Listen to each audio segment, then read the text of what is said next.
Life is many-winged. Heaven Letter number 4573. June 2, 2013. Beloveds, you want to come to the aid of your fellow man, yet not too much. Kindness is not always kind. It can be that your well-meaning kindness becomes a lack of confidence in the person you are kind to. I agree with you.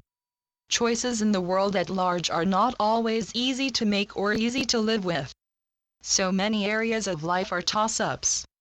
Oh, yes, if you were always peak, on top of things, at the top of your mark, well-rested, omnipotent, you might flail less in the realm of life. You would be more certain. Yet certainty isn't always reliable either. One thing we can be sure of is that others have the right to make their own so-called mistakes. Of course, what may seem like a mistake can turn out to be a blessing, and what may seem like a blessing can turn out to be a mistake. If you are going to look at life as right or wrong, you are in for a roller coaster ride at a hurried and harried pace. Let go of the idea of either or. Life is many-winged. There is a long distance between cold and hot. In the world, there seems to be distance between everything. Near and far. Long and short. Up and down. Opposites are worshipped in the world, and yet, opposites are far from reliable.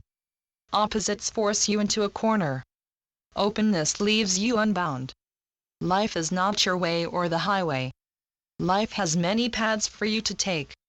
There may be no right one or wrong one.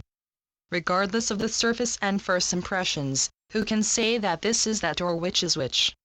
The easy way out is not necessarily the easy way out. A seemingly hard course may well be easier. And yet decisions have to be made. You buy one thing or another, or you don't. You go out, or you stay home. Someone's antagonism may really reveal their love for you, and you will begin to see that by and by. Some matters you want to see to the very end, and others you drop by the wayside. You resist or you recant. Back to kindness. Sometimes kindness is not kind. It is denigrating. Even when another limps, he can walk without your help. Help is not always welcome. Sometimes leaving someone alone to climb a hill is what the doctor ordered. Of course, you want to be safe rather than sorry, and so your kindness may be directed to yourself. To make no choice in a situation may be a good choice, yet not forever. And, yet, some choices seem to make themselves.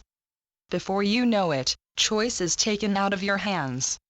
Perhaps no choice was a choice. It's clear that thinking about the ins and outs of life may be too much, and yet too often not thinking is regretted. Ah, such is life. It is an unknown territory. It is not a jungle, however. One way to look at life is that the worst it can be is brambles or a field of nettles. And yet life is orange blossoms and haystacks and blue skies and running waters. By and large, beloveds, life is a good mix. Not too often is it one way or the other except in your appraisal of it. So what are you to do about life but to take it as it comes? Better to think of life as a parade rather than a net out to get you. Yes, there are some hurdles to jump over and daisies to pick, and life may be a ball of wax, and life may be like a sparkling chandelier. Of one thing you can be sure, life is its own thing and there is nothing else like it. www.heavenletters.org